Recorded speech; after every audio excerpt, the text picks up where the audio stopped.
Welcome in to the channel, Tennessee Podcast. I'm your host, Randy, alongside my good friend, Austin Brown. Let me take this buffering banner off because we're no longer buffering. We're live as we speak. But we got a lot to talk about. There's a lot to break down. This month is crazy when you think about this month. We got national title game in basketball tomorrow night. We got the Masters this weekend. Weekend after that, we got WrestleMania. Weekend after that, you got the NFL draft.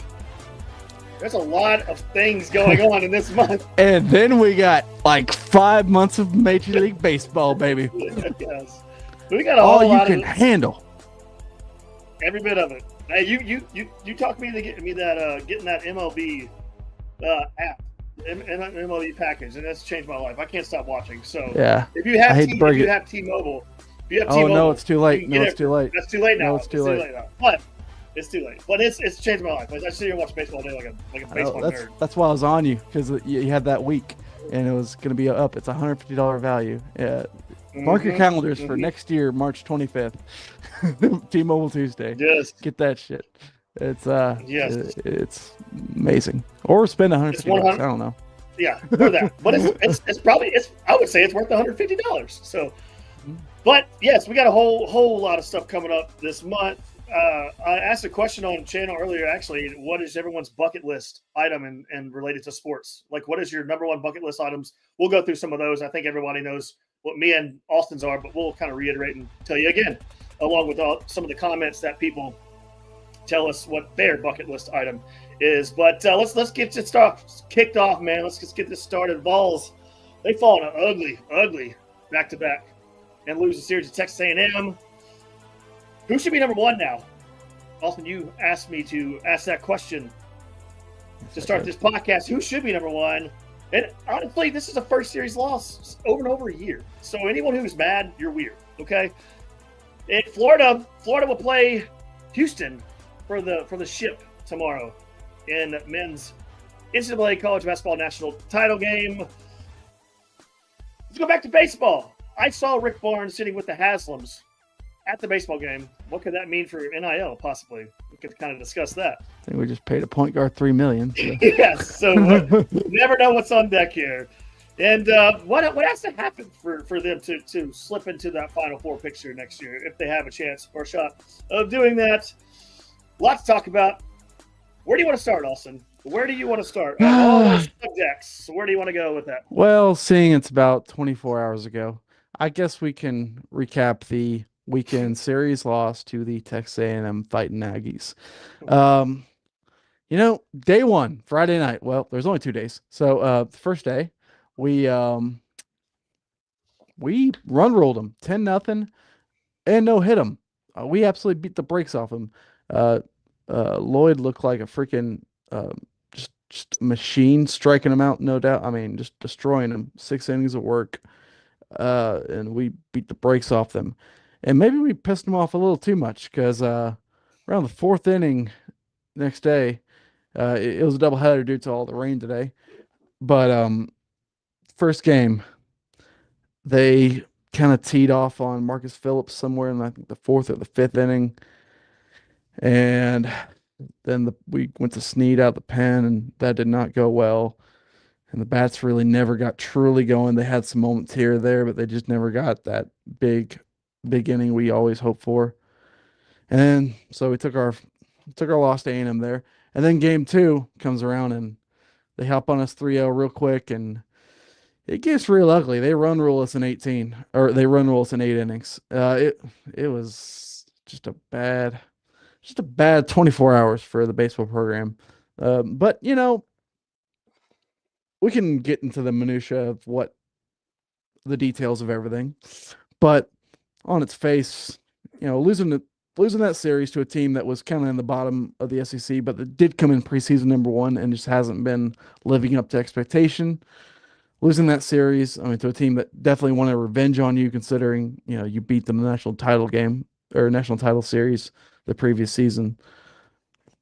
It's what it is. I wish it didn't happen. If you asked me before that series, how much of a shot did A&M have at winning that series, I would have said not great, probably like 10%. But It's what happened. It's not how. It's not a series you can. I mean, really. I mean, I don't think it's that big, but I will say it's not one you want to lose because you look at the series you got coming up. You're at Ole Miss, at Arkansas, at home against Vandy, um, Kentucky. Kentucky. Mhm. If you would rank those on like how much can we afford to lose them, I would. It would be somewhere near the bottom. So it's not one you can be all like it's nothing, but it in all, if they go out and they win the series over Ole Miss, you can kind of just put this away and be like, well, so we didn't have it that day. But overall, what's your from all that happened that yesterday, um, both games, what part of the team would you say you're most concerned about? I would say I would say pitching. Even though we have a pretty good bullpen, we were discussing this before we came on air here, but you only have a couple really good arms that you can kind of trust in that bullpen. But then you have, I think the bullpen's fine. I don't think it's anything like crazy that you have to worry about. But if there's one area, and this is the crazy thing about this team, is when you're nitpicking at this kind of stuff, like what area are you worried about the most, and you can't really come up with a solution of like, oh, this is the glaring, this is so glaring that this is going to screw us. And that's the thing about this team is yesterday, and I believe that if we played that that third game of this series today on Sunday, that Tennessee would have probably won that. But you had a back to back where Tennessee was in a funk. They couldn't do anything right. And then 45 minutes, an hour later, you got to turn around and just do it again, still thinking about that funk in your head. Because the first game, we destroyed them 10-0, run rolled them. Second and third game, they made the same mistakes over and over and over again. It was just, they were just overthrowing people. They were just, I just did not look like a team that was, it was like they're in their heads for a little bit there, and they couldn't get out of it. And when you have a game and you turn around that quickly, it's really hard to forget about what just happened when you don't have a night to sleep on it and wake up refreshed. And like, all right, let's go out and do our thing. It kind of sticks with you. But to your question, I guess I could say the bullpen, but there's really not much you can really argue about with this team. Of this is a glaring issue, this is a glaring need. I mean, they haven't lost a freaking series since last March. Yeah, That is yeah. crazy. Like, that's nuts. But if I am a contrarian, I would say, well, what have they done that's so impressive this year? What's their best accomplishment? I could argue, I mean, it was coming into it. I mean, starting the year without, oh, sweeping Florida, that's super impressive. Uh-huh. Florida's 1-11 now. They're, I Yeah. think, last in the SEC. Mhm. Or no, Missouri is. Okay, Missouri shouldn't even count. Okay, when they joined this conference, they were permanently last in the league. So it's just let's just forget Missouri exists. For the most part, Florida's last in the league since you swept them. You swept South Carolina and you won the series at Alabama. Alabama looked pretty bad this weekend, and South Carolina actually had a little bounce back. I could argue sweeping South Carolina might be the most impressive thing you've done this season, because you know on the road, and they actually showed some life this weekend. But Mhm. there isn't like okay, I think Texas should. I know this is a segment we got coming up, but I think Texas should be number one because they got those series wins over LSU, and they swept Georgia this weekend.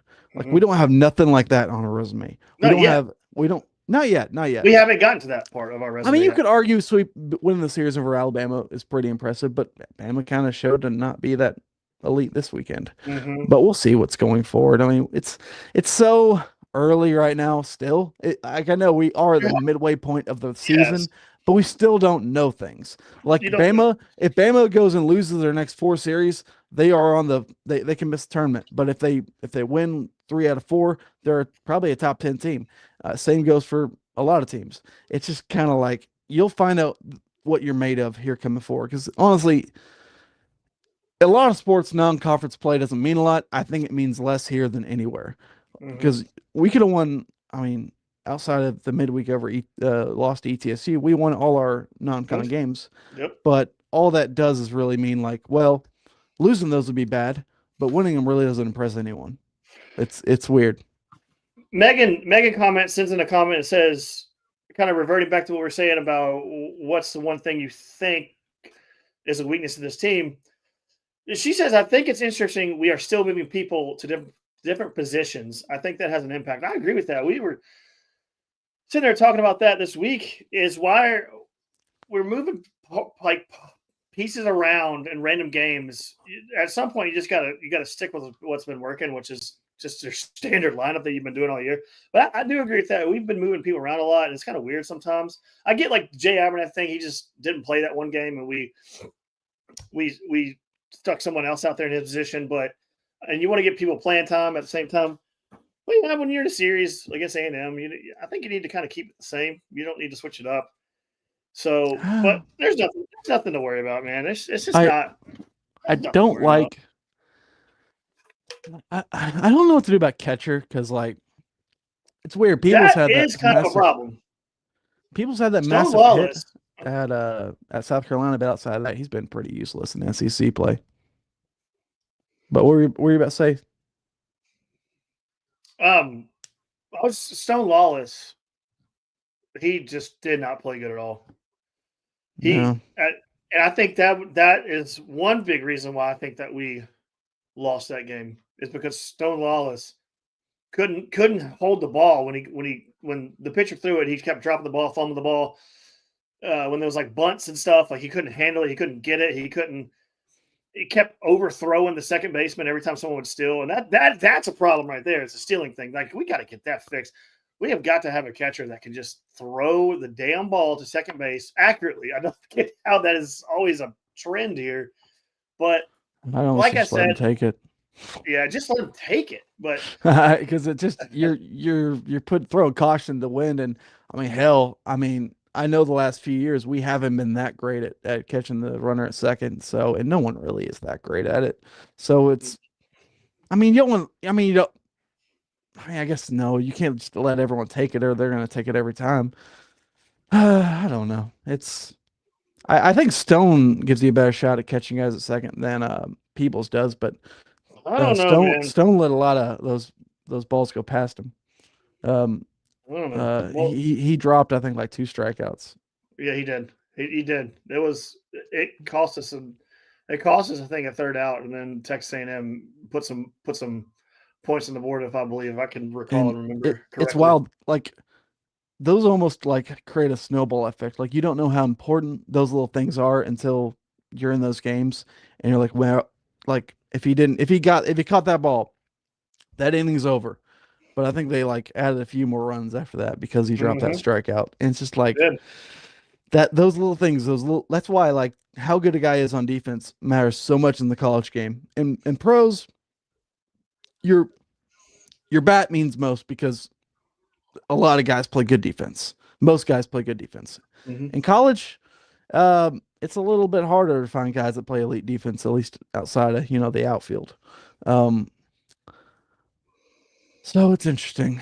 So I'm looking forward to getting Keelan back. Oh, Keelan, we're missing Keelan. We definitely are missing Keelan. You said who should be number one. Do you not think Arkansas probably should be number one, or do you think Texas should jump from number 5 to number 1? Can you jump Texas from 5 to 1? I mean, if you swept, I don't know, we might drop 3. So. I mean, I think it's bad series. I don't know. I don't think. I mean, like you're saying though, like I think Texas has the best argument because they came in number 5 and they swept number 2. Georgia's number 2, right? I'm pretty sure. At least it should have been, but they swept Georgia. I mean, it was in Austin, but still sweep. I think that's really impressive. And they got the series win over LSU too. Mm-hmm. Like, I don't think anyone has more impressive stuff on their resume than Texas does at this moment in time. If in my book, I would put Texas number 1, Arkansas number 2, LSU number 3, Tennessee number 4, Georgia number 5. I know that's pretty brutal, losing 2 games, Tennessee dropping number 4, but I can't help it. It was kind of a tight little situation, and I mean LSU had a sweep over a top 10 team this weekend. and Arkansas swept Missouri, so you can't really say they should go anywhere or they should go down at all. Mhm. Tennessee's among the teams that were SEC teams in the top five. Tennessee, or at least near the top five. Tennessee's the only one that really didn't impress this weekend. Is that gonna set Texas A&M off? I know I know they're 15-16 now, I believe.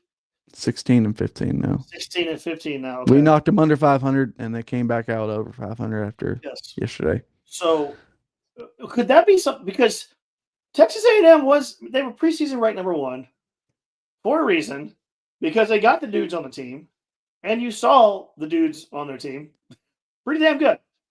They've got players. It's just one of those things where you have the players, you have a new coach, you have to have time for stuff to gel. Could that have been their gelling game? Because could they make a move late in the season and just you need kind of watch out? Maybe, I don't know. I'm. Is it too I late? mean, we remember not the year before, but the year before that, the 2023 Tennessee baseball team. We were in a really bad spot. I think we just got our ass whooped against Arkansas and LSU back-to-back weekends, and then we came in game one against Vandy, and we were in a position where we could say to ourselves, if the postseason started right now, we wouldn't be in the field. Yep. We were in that kind of spot, and we end up having a bottom of the ninth rally to win that Friday night game over Vandy, and it sparked us to go sweep Vandy that weekend, and Vandy was in the top 10, and it kind of felt like that kind of moment for A&M. I mean, I don't know. We'll see going forward, but that's a team with a lot of talent. They came in preseason number one for a reason. They Mhm. added a lot out of the portal. They kept that pitching coach, or I think it was a pitching coach, at head coach for a reason. They wanted to maintain the roster after what's his freaking name? The Schlossnagel when Schlossnagle. bolted for Austin, which just such a freaking coward. But yeah, Yeah, I could that see is it. We'll see going forward because it's A&M. Anything can go wrong there.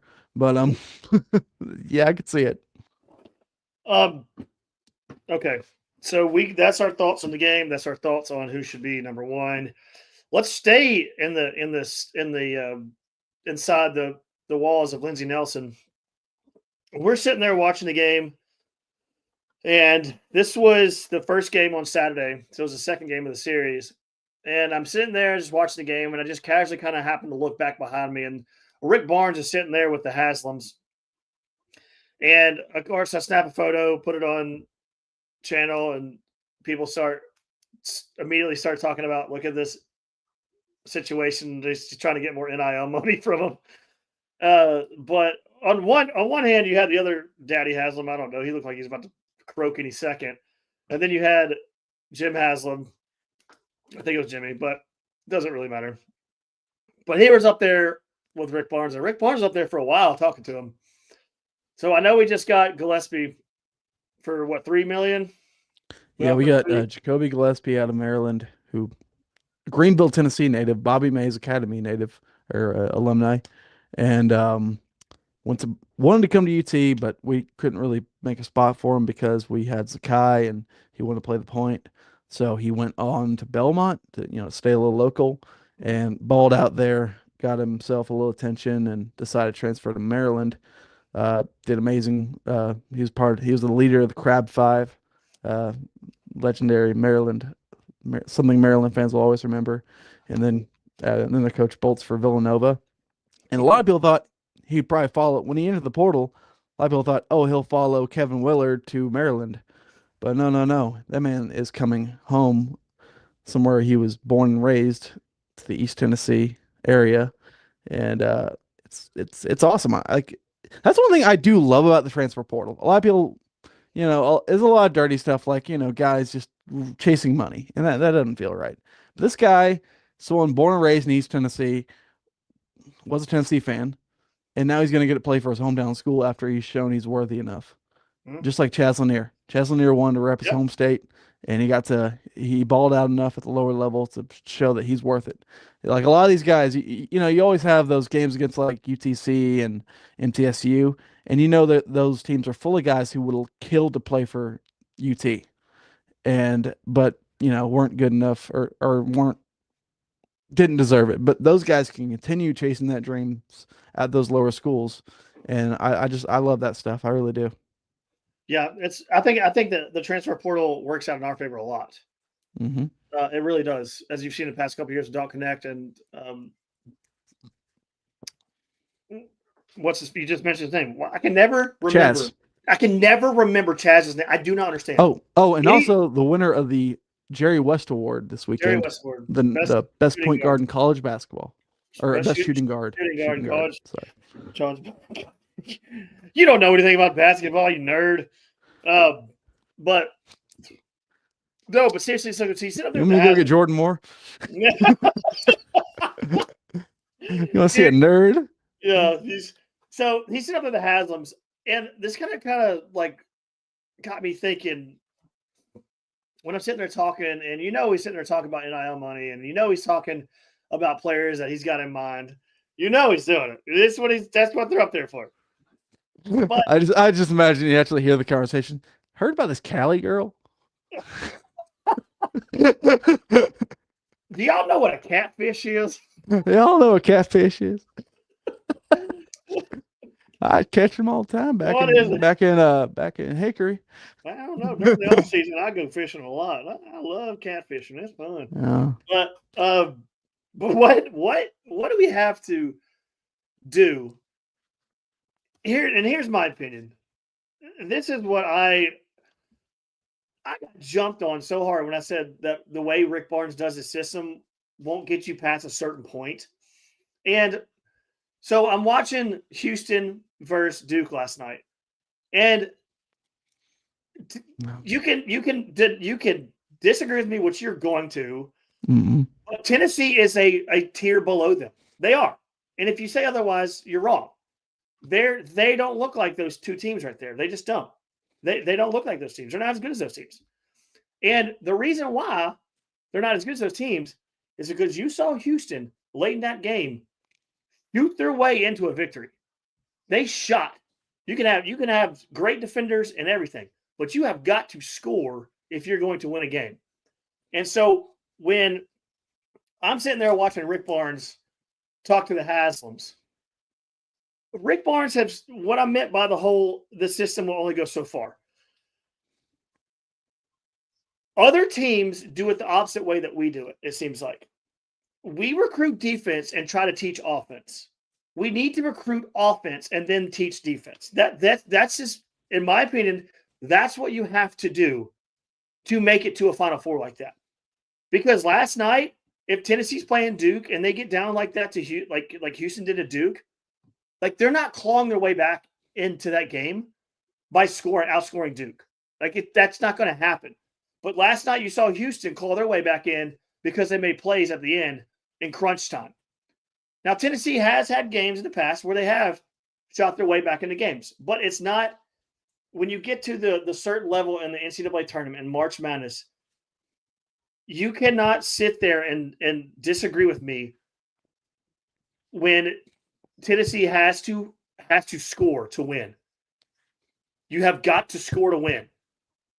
That is what I meant by the system that he runs right now. That is so defensive. But his system produces really good offense. The whole last 2 months we've scored like crazy.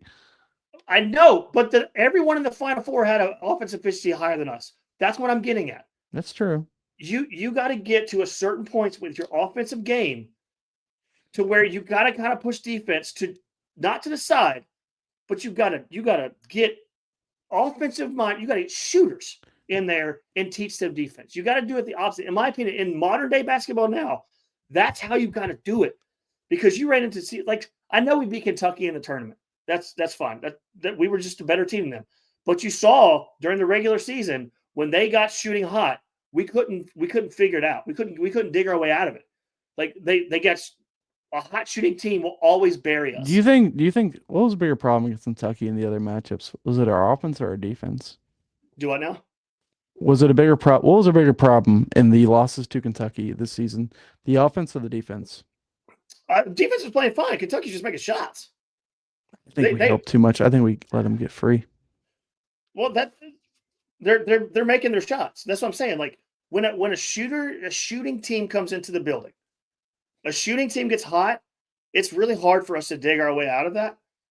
with us trying to catch up with scoring, because it's just true. When we get a hot shooting team, we really struggle. And so I think that the NIL money, they really need to make emphasis. You need 1, 2, or even 3 just pure shooters. One can be coming off the bench, it doesn't matter.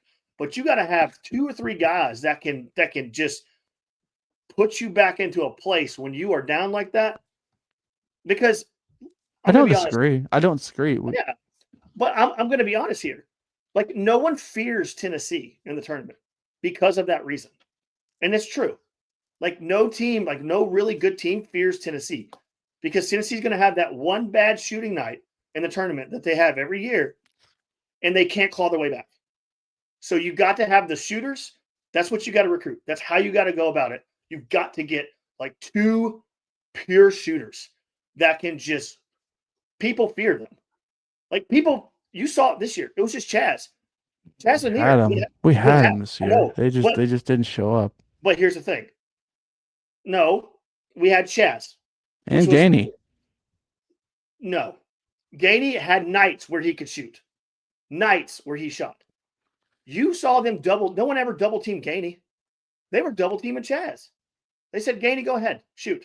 We're gonna make sure this guy over here, Chaz, the pure shooter, doesn't get any touches, because you would see Chaz go off in the first half of games and he would get locked down the second half by 2 guys. And then you have Gainey would have his games. Like, Gainey had his game against Kentucky where he just came in and he shot lights out. But then you have games where he's not going to do that. So you have to have 2 pure shooters, in my opinion, to really make it far to like to the Final Four. Like, and we're such a close to getting there. It's so close to getting there. But that's what you have to do. You can't keep relying. You got to have 2. You got to have 2. Chaz was the one. Gainey had his moments. That's not another. Like, if you had you just got to have 2 shooters. That's what's going to happen. What do you think? I feel like we do get 3-point shooters here, and they just don't turn up that great. Like, Dubar wasn't here for his defense. I can swear to God to you that. But things just kind of went apart in the process. Him here, we tried to fix his shot. We tried to do a lot of things. It just never worked out where he would be that great here. And Igor was a better shooter at Charlotte. In the preseason, we thought he'd be the best player on this team. And it just kind of turned into, I mean, he had the rebounding. I would actually like to see him get another year here if possible. I know the ruling Monday, if these guys get a 5th year, that'd be nice. But I agree. I mean, it's not. I will say, in defense of Barnes, he's not tried to do this. Like, I know. Santiago wasn't here for defense. Victor Bailey wasn't here for defense. We try to. I mean, the only guys you can say are straight up here from defense really are like maybe Bishop Boswell and Jemai Mashek. He tries to do both. I understand what you're saying, though. But you get what I'm saying. Like, you got to get that guy that's like fearless. And I don't know. Like, hard to get. You had no, it's not. No, it's not. Like, you see guys on teams all the time that don't give a shit. We tried that though, and it just didn't work out. Like Dubar was supposed to be that guy, but he was riding the bench all year and never played because he sucked on defense. You gotta do both. You gotta do both. No, you don't. Houston has a better defense than we do. That's their number one focus is defense. Houston cares more about defense than offense. You have got to sacrifice some defense for more offense. Houston does not do that. Okay. Houston's the national title game, and they don't do that. If you won't play defense, you won't see the court. But why are they there? Because they can do what? They can score. That was the first time Duke hadn't scored. That was the first time Duke was held in the 60s since November. Florida's defense ain't that great. They're there. Their defense ain't that. Their defense is not top. It's not top notch, dude. I'm telling you. It's top 10. Okay, that's fine. That's all I'm asking. It does not have to be the number 1 defense in the country. There is my prime example right there. They are in the tournament, in the final game. Auburn is the same way. Auburn, defense wasn't just a clock, like just a crunch down in your face. Number one defense in the country. They sacrifice some defense for offense. Same with Florida. That's what they do. That's why they're there. I mean, that's why they're more. I think you have to view both the equal importance. I don't know, like you're saying, you got to teach offensive guys to play defense. Mhm. I agree with that. I do. You need to still have those absolutely locked down guys. We can't. I hate this kind of shit because like I don't feel like this team was bad. I don't feel like this team was They built weren't bad. wrong. They They weren't just didn't bad. show up at all that one day. That's my problem. I don't think if you could have had you, I don't think there's anyone you could have added to the roster that would have made them play better. Houston didn't show up 2 games ago at all, but they dug themselves out by scoring and winning. They barely won. Barely, almost got beat, but they dug themselves out because they could score enough. That's my main. Like, you've got to be able to. And here's my last point on this: is you cannot continue to take a shot with 3 seconds left on the shot clock every possession. It is every possession, not every possession. 90% of possessions, we are taking shots with 4 seconds or less on the shot clock. 90% of them. It feels like it's up there in that range. I mean, the same thing kind of Houston does, but no, they don't. They have when they play by us, the numbers. I don't feel about the numbers. You're the ones saying here offensive efficiency. They're the ones who we don't have that. Yeah, blah, blah. I don't care about. I'm going to say you don't care when it doesn't support your argument. I watch with my fucking eyeballs. I can see I'm shit. what I saw with my eyeballs, and that wasn't good enough for you. I can tell you when they played us, they went down there and jacked up a 3 in 2 seconds of the shot clock being up. 2 seconds. Gone, in. They got us on. The thing we did, or doing in the tournament before the Houston game, is we forced turnovers and get down the court before you did and score. That was a big factor. That's why we ran away from UCLA. Buddy, big reason we ran away from Kentucky. I don't know what we were. You can say we got turnovers. You can't say that we got turnovers and rushed down the court to score. We never rushed down the court to score. We would get a turnover. Yeah, we did. UCLA, we did.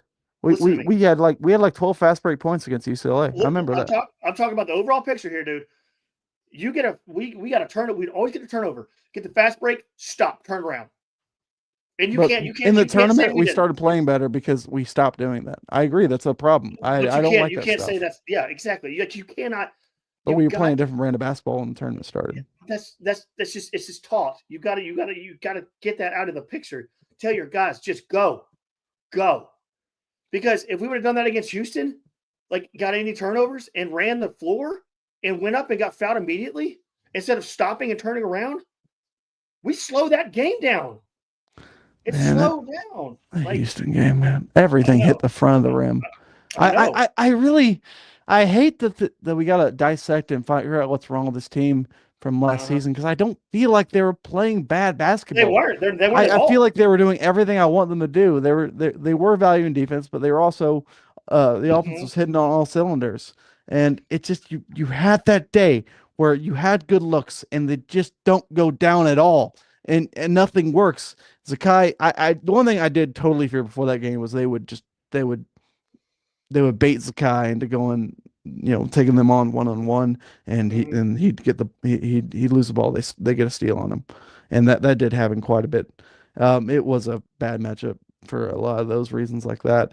But you can't, if you're gonna miss, if some of the best shooters in the history of this school in Chaz Lanier is gonna miss wide open look after wide open look, then you ain't beating nobody. Because if he makes those, it's a whole different scenario. And I always believe that like when you make those, like it kind of gets like it's almost contagious. Like it'll spread on to the guy next to him, and the guy next to him, and before you know it, Zakai has a few threes, Gainey has a few threes. I know it was just a 3-man, only 3, sometimes Igor, but pretty much only 3 guys on that team last year could shoot it worth a damn. And maybe that's not enough. We tried with Dubar and Cameron Carr ran to the hills, but I don't know. I'm going to ask you this question. It's kind of what I've explained. I've kind of already given you my answer, but we've got Gillespie coming in.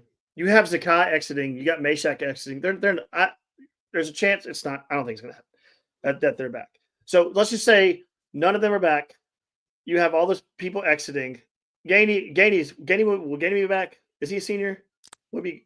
He is, but there He's could be a little. There could. yes, yeah. I'd say there's like What a I've heard. 35% chance he's back. I don't know.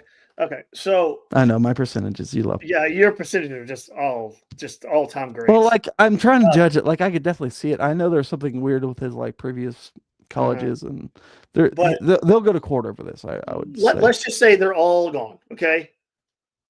I'm gonna step out just for a couple seconds, but I need you to answer this question. What do they have to do to fill the gaps? Like what does Rick have to do? And I've already given my thing. I'm like, we need some shooters. We need shooters. And our buddy Donald a little while ago, we need dudes like Clayton Jr. I mean, those are very hard to find, Donald, Clayton Jr. guys, but I understand you need dudes like that are just clutch people. So what, in your opinion, Austin, does Rick Barnes need to do with this transfer portal and the guys coming in? How does he make that chemistry and mixture happen? How does he make that happen? That's tough. That's tough. I mean, it's just kind of you do lose a lot of your leadership. Obviously, there is a chance Kai and Gainey and could be back, but let's just play. Let's assume they're gone.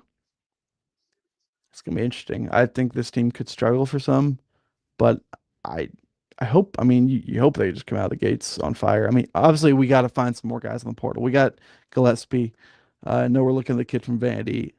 We're gonna aim for some more shooters. We are currently aiming for some more guys like that because losing Shaq, losing Gainey, I mean that's pretty much most of your offense this season. I mean most of the guys you're playing, and Dubar's gone too. Who's coming back? We got Estrella, also come back from the injury. Cade Phillips and Akpara. So that's your three big men are back. But guard wise, obviously you're bringing in Gillespie and Boswell. I mean, he's not really offensive anything besides, just ball flow, ball movement. But and then I know you got a couple freshmen. I got to refresh myself on those names. But yeah, you need to go find like how many we got Gillespie to be the starting point guard. How many more guards do you think you have to get? You've got to get a shooting guard. Yeah. You've got to find you've got to. I'm not going to say find the next Alton Connect because that's just not going to happen. But you got to find some dude that's all he does is shoot. You can risk the defense again. I'm going to say you can risk the defense. You can just risk a couple people on defense because no matter what happens, it doesn't matter who the player is. Rick Barnes is going to teach them defense. He's going to teach them to be good enough on defense. Okay. So I think you need to go find one of those dudes that are just a shooter. Lower school, it doesn't matter. Put him out there just so he's a shooting threat. Because when you have a guy out there that can, I could say all these things. I don't know who's out there. Harder said than done, I know.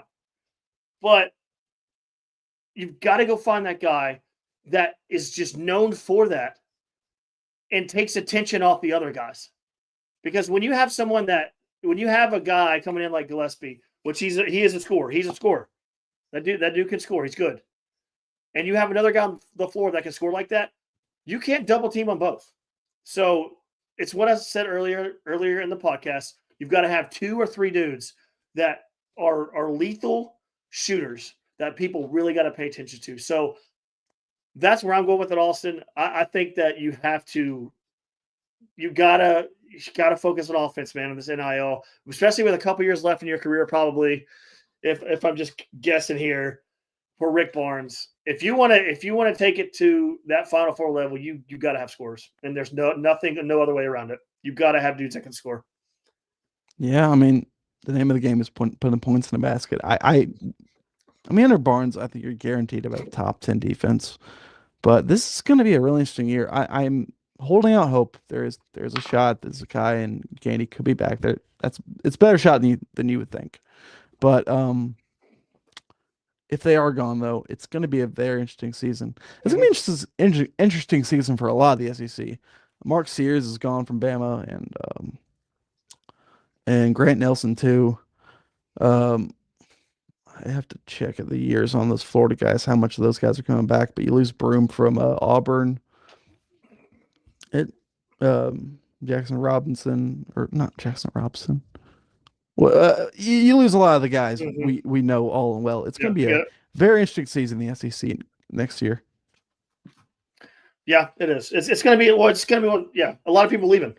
You're Yeah. going to see a whole lot of new faces, and people around the country are going to around the SEC are like, thank God Zakai's gone because to them it's felt like he's been there for a decade. Okay, It's just Clayton one of Jr. Walter Clayton's the senior. So okay. thank God. Thank Okay. God. Hallelujah. Oh Um, God. Please, Houston, please, for the love of God, win. Oh my God, I don't need this. okay, so let's talk about that. So Florida will play Houston for it all Monday night. What time's the game? Don't tell me it's like a 9:30 start time again. Oh, it's probably like, good. If I'm guessing, I'd say 10:57 Central. I don't know. That'd be the good time to tip it I off. didn't even I didn't even watch it last year because the start time was so ridiculous. It was like almost 10 o'clock before it even started. Oh, 8:50. What a crisp early time. We could be in bed by midnight. That's nice. Well, last year it was like 9:35. I remember that it's so stupid. Like, Makes no I'll be sense. honest, people on the West Coast don't really care about sports. Let's just start it earlier, man. I mean, have you seen Dodger baseball? That's about it. Mm-hmm. Mm-hmm. So, who do you think wins? Do you know it's going to happen? Just say No, it. no, it's not. No. Oh, I forgot. According to DR, my favorite team, no, I think probably Florida. Uh, yeah, maybe I don't know. I don't really know. They've had so many Houston's weird performances. They've been riding like on the brink of death for a lot of this season. Hi, that Bear. should be Um, that should be a uh, very interesting game, dude. Seriously, like because you have Houston, it's just you can't count them out. And I said before this tournament started, I said Houston. I don't trust Houston because I just don't trust them. You know, because I feel like they've always been that team where I was like, oh my god, they're so good, and then they just kind of fall apart. well, But they're that's very much like Barnes teams. They have that night where the offense doesn't show up. That's kind of them. I mean, but and they're they very heavy defense. I think it could give Florida a lot of trouble because you saw that time when Florida walked into Knoxville and Meshack got all on them, and they were terrible. They that was like a really bad matchup for them. Obviously, it went better the other two times, yeah. but that kind of performance is in Florida's bag. So I really view it as a coin flip. I actually, That's gonna be a good game. yeah, Houston's lost. I think, well, going back in the day, I think they lost back-to-back titles in the '80s with Hakeem Olajuwon, and then they kind of fell off the face of the earth and in the Conference USA just Mhm. were just a non-existent program for Yeah. the most part. And then Kelvin gets there and it's like, okay, we're actually playing basketball. And they still don't have the fan support a school like Tennessee or North Carolina have, but it's pretty remarkable what Sampson has been able to do there. Yeah. He's a Vol Girl #1 says, I wish neither would win. I heavily disagree. I think I want Houston to beat Florida. That is not equal in my mind.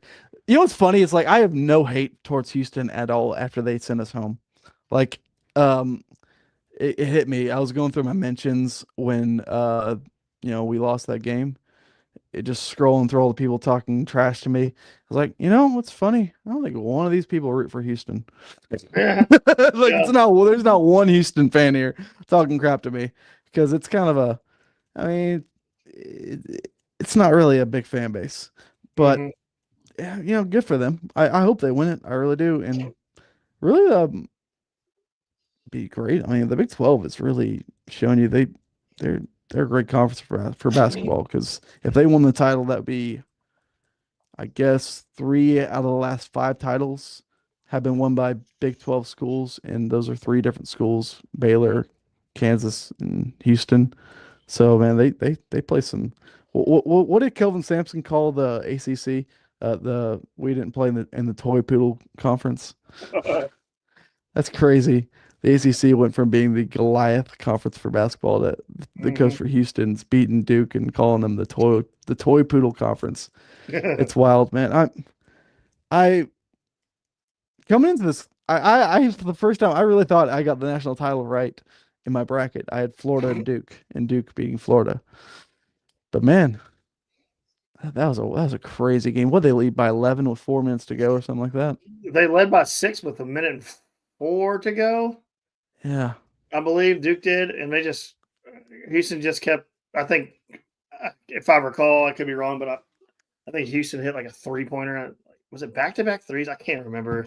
I just know they made some offensive plays in those final minutes. So just then Duke did nothing, and Houston scored.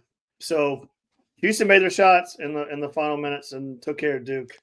There is that video of the Duke arena when they're watching those final minutes. It's Oh just my you God. hear a pin drop in there. I couldn't even imagine. Look I at mean, it. I Oh my could, but god. Oh my god, it's dude. It was you know what's bad. funny? I kind of feel for John Shire. I mean, obviously getting to be the head coach at Duke is it's the best. It's arguably the best job in college. I don't think it's arguable. I don't think it's even arguable. It is the best job in college basketball. But the guy has been doing outstanding there. Made the Final Four, getting top tier recruits. But I don't feel like he gets credit for any of it. You know, I feel like Yeah, you're at Duke and you're just like, hmm. Like that is a weird spot those kind of coaches are in. He'd have to yeah. probably win two titles to really actually people think he's a good coach, He's a good or coach. like He's a good coach. he's a good coach. He's a good coach. He is, and He's they're good. gonna have they'll get like half of the top 10 recruits next year, and they'll be back doing that BS again.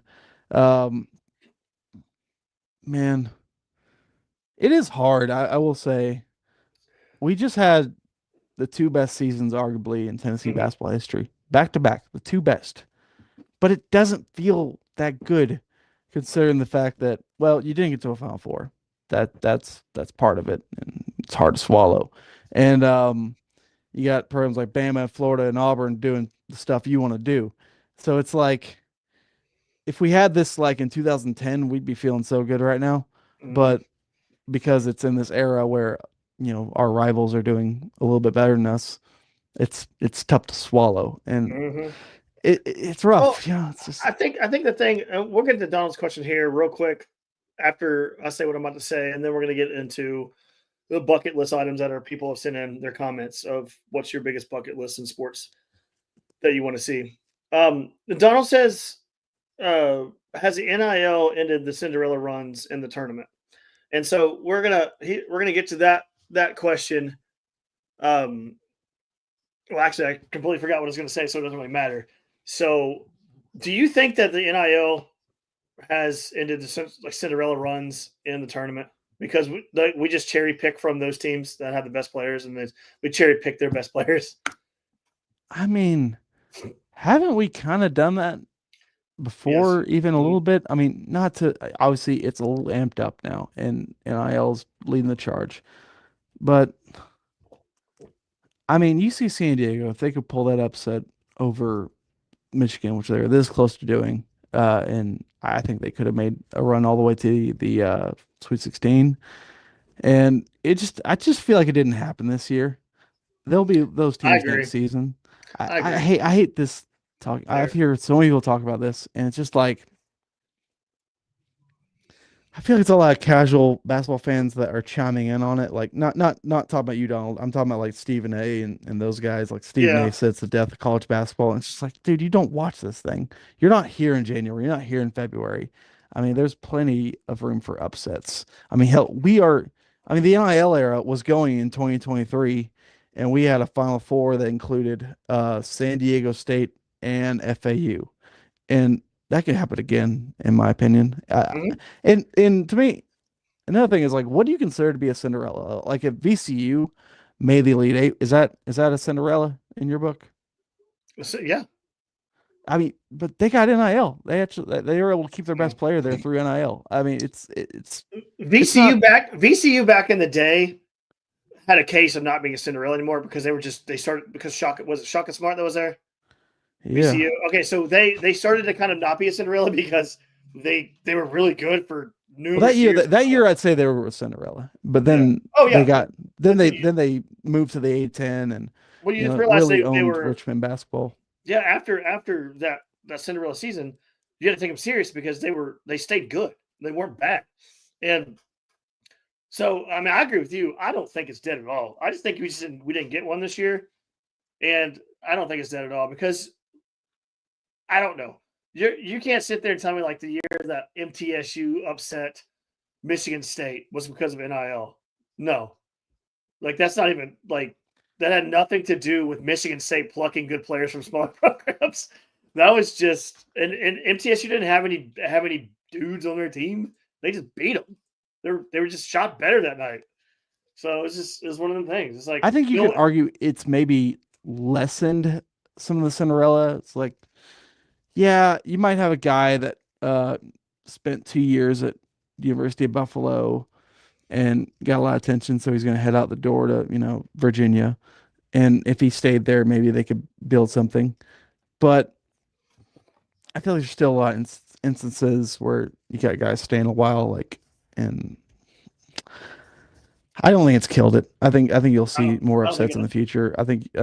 You'll see some Cinderella runs I don't because think a it's lot of killed times I feel like NIL's actually gone against the big teams because a lot of times these teams don't ever live up to their hype because they never get like they never gel properly, and those are easy teams to take out in March. But so there's a yin and a yang to everything. But yeah, I think we'll see more Cinderellas going forward. I think so too. Yeah. Last segment to wrap up this podcast. Ask a question with the Masters National Championship games this week, WrestleMania, the NFL Combine, all this month. What sports-related event is at the top of your bucket list? Austin, what was yours? I know you said March Madness, but that's not like a bucket list to go to. Like if you had to go to something in person, like what is your bucket list saying for like sports at all? What's your bucket like? I know like every guy is supposed to say the Masters. I get that. I get it. That's true. Well, it's either if you follow golf, you say the Masters. If you don't, you don't say the Masters. You don't follow golf. But that's one thing. Like, it's weird. Like, Super Bowl. I don't know. It's the Super Bowl. Yeah. I mean, I don't really. Me too. I don't really get it. Like, I mean, I get it. Don't get me wrong. If the Titans were in the Super Bowl, I want to be there. If Peyton Manning was in the Super Bowl back in the day, I would have killed to been there.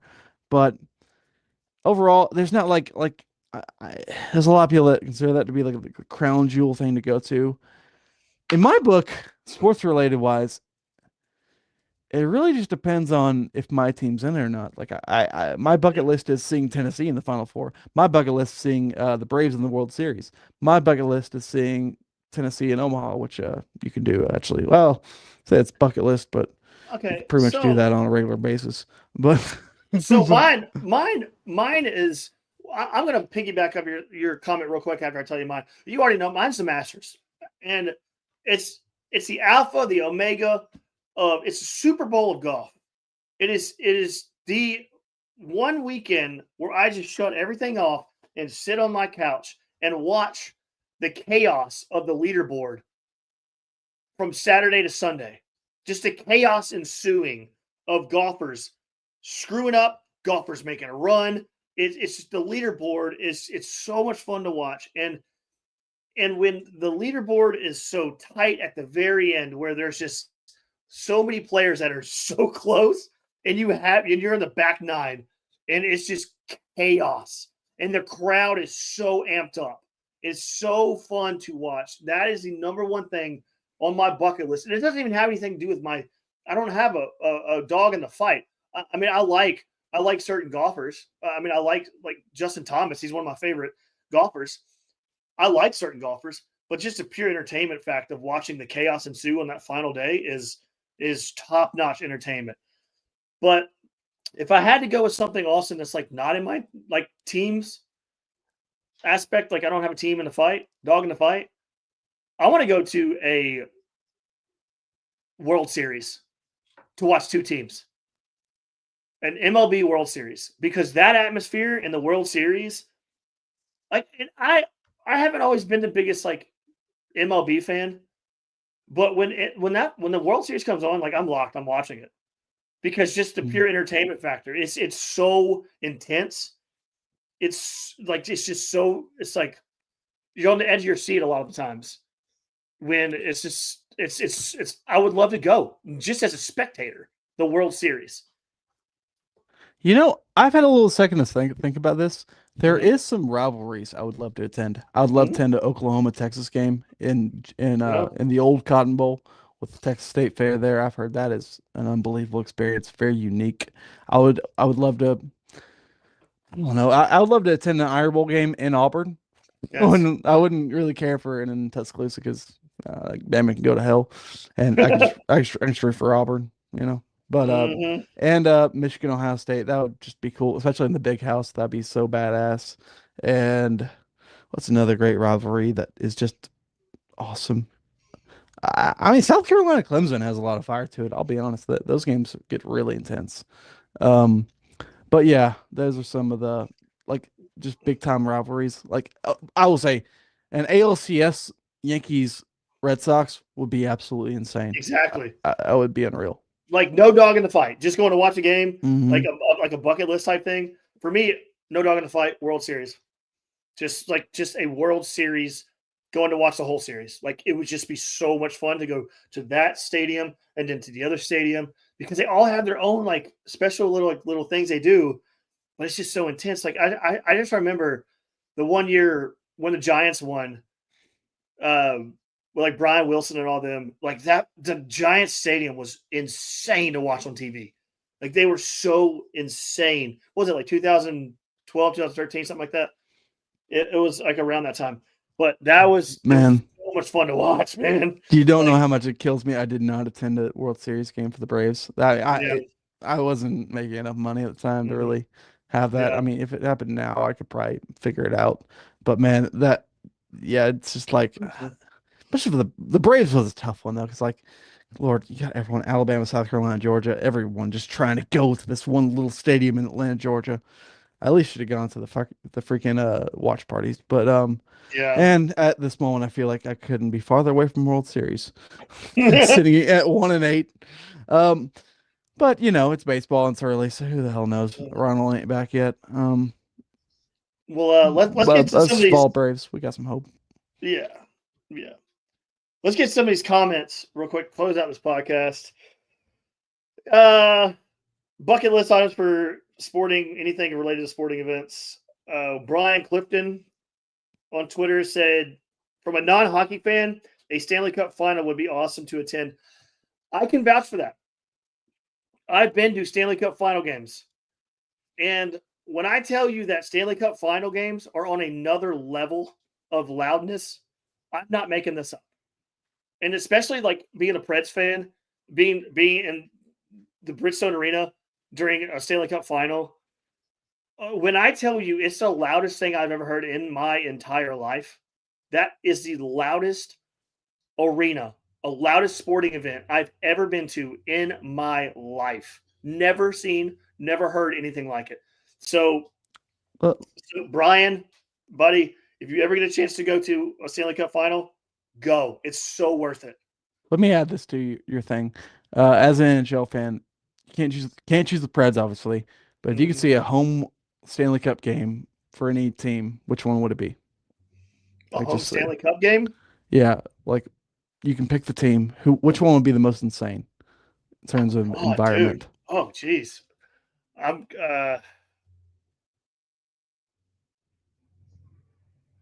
It's crazy. That's not crazy at all. I'm gonna go Maple Leafs because Maple Leafs, the Toronto Maple Leafs, have fallen short so many Man, times.